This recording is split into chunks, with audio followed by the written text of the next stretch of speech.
The side mirror jutting out signaled that there was a vehicle submerged in these waters in Ruai. The fate of its occupants unknown, the deluge of Monday night causing devastation in various parts of the country, with the resulting floods leaving members of the public to find ways to cope. Traffic on roads in affected areas drew to a standstill as motorists tried to navigate through murky waters, a tricky undertaking which saw 3 vehicles stalled in Ruai. Commuters in this 14-seater matatu were lucky to get out unhurt, wading to safety, their journey interrupted. A section of Ruai residents, however, rejoiced when this truck ferrying fresh loaves of bread overturned, scrambling to get their share, oblivious to the dangers they were courting in their efforts to get to the sodden loaves of bread. The driver's efforts to stop the looting came a little too late. Brave motorists took on the waters, some luckier on the roads than others. The floods left hundreds of families in Garimara, Isiolo displaced. In Makueni, families now living in fear of the impact of the next deluge. In Chamutheke village, an area which has been hit hard by the floods, locals bracing themselves, waiting anxiously for the end of the rainy season. Road users in Muranga have been urged to exercise caution owing to the threat of mudslides, with parts of Kiharu, Kandema and Kandara affected. The weatherman has predicted that several parts of the country will experience heavy rainfall for the better part of the week, members of the public preparing for the rainy days ahead.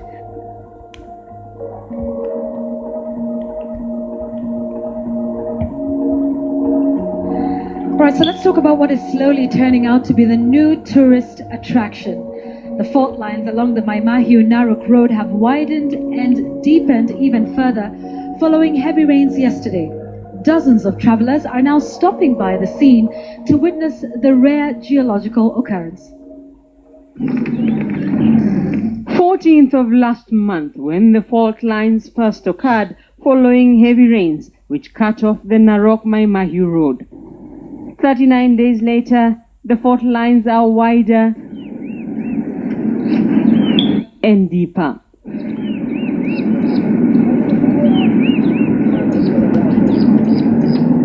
God is God. God is God. I have never seen such occurrence. Many travelers would not let the chance to witness the rare occurrence pass them by. They stopped here to witness firsthand. Some sections too deep for some to dare try and see the real depth of the gullies. Those who tried did so with caution. I decided to stop and have a look at this eighth wonder. Yeah, we can simply call it the eighth wonder. It's something I've never seen. These travelers, including a professor from the Bowling Green University in Ohio, among those who took time to marvel. It's not rare in geologic time, which takes millions of years, but it's very rare when you talk of human time. So it's a privilege to see this in our day and age. This is very unusual and it's something that we had to see with our own eyes. In some parts, formations and cracks, as if the fault lines are ready to widen or deepen further any minute. What is interesting to see is that bedrock, the one that looks whitish down there, so you can see the top layers of the soil. So that tells you that this thing is actually quite deep. It is an occurrence that has destroyed crops, divided farms, and left herders worried about future grazing grounds for their livestock. It's going to be even more interesting to see how this develops over the next, weeks, months, and years. With the fault lines widening and getting deeper by the day, this phenomenon may just provide a research question for geologists, as dozens come to witness this latest marvel by Mother Nature. Military helicopters have joined the search for at least 10 youths swept away in a flash flood in southern Israel. Police say at least 7 others are in a critical condition. The search is taking place along a riverbed in the Negev desert, where a group of 25 was trekking in the usually bone-dry area when the flash flood caught them by surprise. Israeli police spokesman Mickey Rosenfeld says the rescue efforts are continuing. Our main emphasis at the moment is to try and find those missing people in order to try and get them to hospital as quick as possible and give them medical attention. The rescue efforts are continuing right now. Israel has had heavy rainfall over the past 24 hours, causing torrents to flow down normally dry riverbeds. When the storm hit, there was so much rain on Kauai, the National Weather Service says it may have broken the national 20-hour rainfall record. Get this, the rain gauge just outside Honolulu recorded nearly 50. That's 5 inches of rain. I'm 41 years old, and that's when my dad got this place, and it's the worst we've seen it in that amount of time. The apocalypse. Honestly, it was like a river coming down through this here Alamiki Road turned into a river. Now, if the total is certified, it would break the current record of 43 inches recorded in 1979. That happened in Alvin, Texas.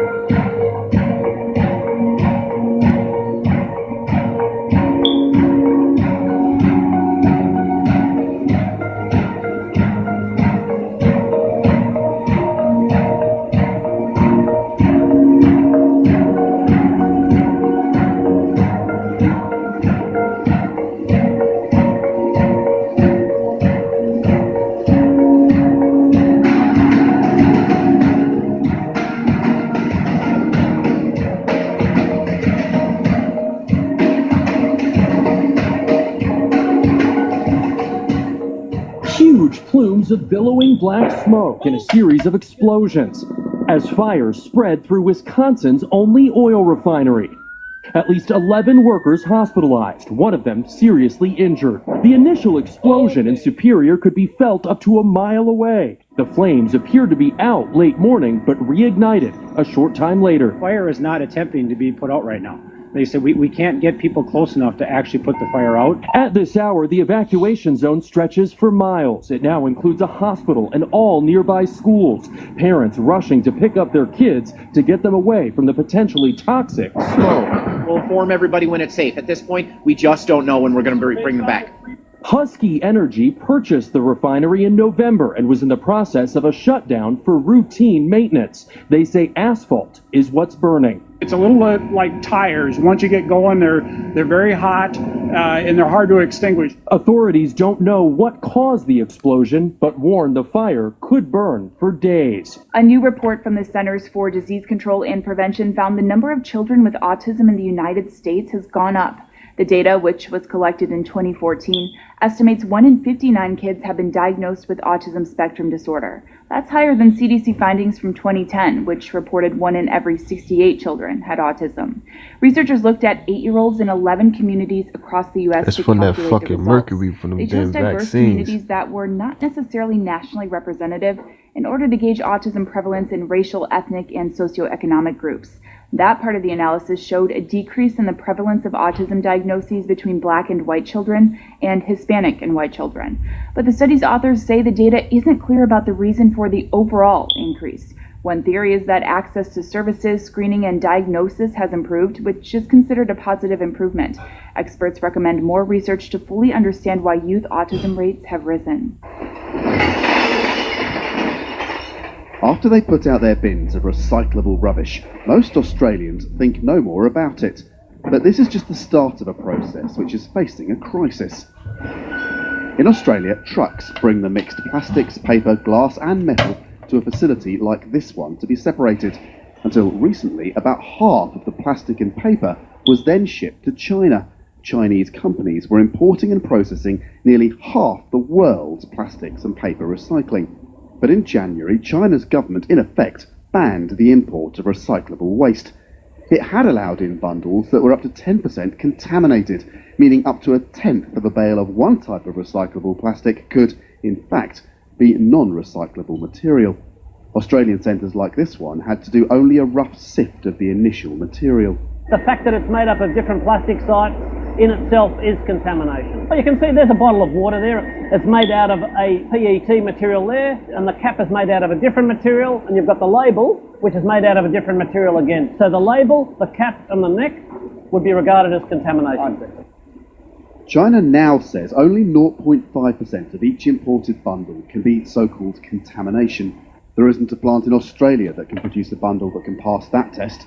Even the operators of this new one in Townsville can't promise less than 8% contamination. The business model is broken.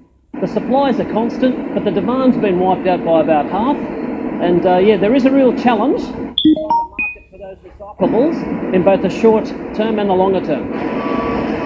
Some of the oversupply is being taken by Australian processors paying under half what they were for plastics, and now taking away the bundles of paper waste for free, but they can't take it all.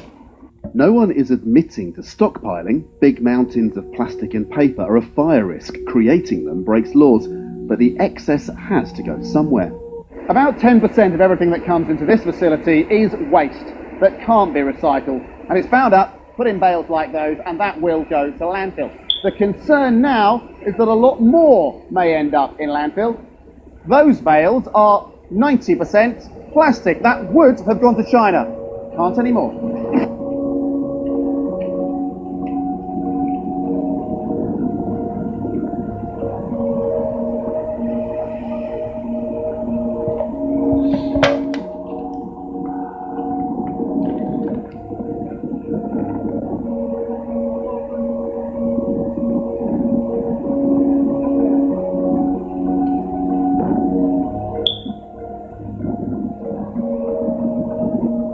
This child skeleton is part of what archaeologists are hailing the biggest site of child sacrificing discovered so far. The victims appear to have been part of a ritual sacrifice that took place nearly 550 years ago. The remains of more than 140 children were found alongside 200 young llamas. All the sacrifices that we have found were children aged between 6 and 9 years of age, and that from 10 to 12 or 15 years of age. All have been found with their sternum cut, with the aim of possibly opening the ribcage and extracting their hearts. That was the way that the Chimu, a society that developed between the 10th and 15th centuries of our era, sacrificed these children. This mass grave has been under excavation since 2011. The investigations were carried out by an international team led by National Geographic's Peruvian explorers. The sacrifice must have been a societal response by the Chimu to counteract negative effects of nature, of climate, that affected its political, economic, and maybe its ideology system. The Chimu civilization was known to worship the moon. Scientists say they will now focus on investigating the victims' lives. An oil well in Indonesia burst into flames and killed at least 18 people. Indonesia's National Disaster Mitigation Agency said the well ignited in the Pasir Putih village in Aceh province on April 25th around 1:30 a.m. local time. About 5 houses were burned to the ground and several people are reported to have injuries. Spokesman Sutopo Purwonegoro said the well caught fire after many residents tried to collect oil. Drilled about 250 meters deep, the well has been called illegal by an oil firm spokesperson for Pertamina. The oil firm has operations in the area, and Reuters reports it provided equipment to help fight the fire. About 8 fire trucks arrived to the scene as well. Local police believe the blaze may have started because of someone smoking, but the official reason has not been determined. We begin with President Trump, who's holding a campaign-style rally in Michigan today, but he teased something dramatic could happen when he meets with North Korean leader Kim Jong-un. The Trump administration hopes that meeting will take place in the coming weeks. Sources tell CBS News Mongolia and Singapore are the 2 final countries under consideration for the historic summit. Hours before the president spoke, Kim Jong-un crossed that border into South Korea. He was greeted by South Korean President Moon Jae-in. President Trump said after a furious year of missile launches and nuclear testing, good things are happening. Errol Barnett is at the White House. Errol, good morning. Good morning. President Trump said in the past the U.S. has been played like a fiddle when negotiating with North Korea. Now, though, President Trump says Kim Jong-un isn't playing games this time around, and if there is no agreement to be made, he says he'll just leave the room. This should not have been left for me to handle.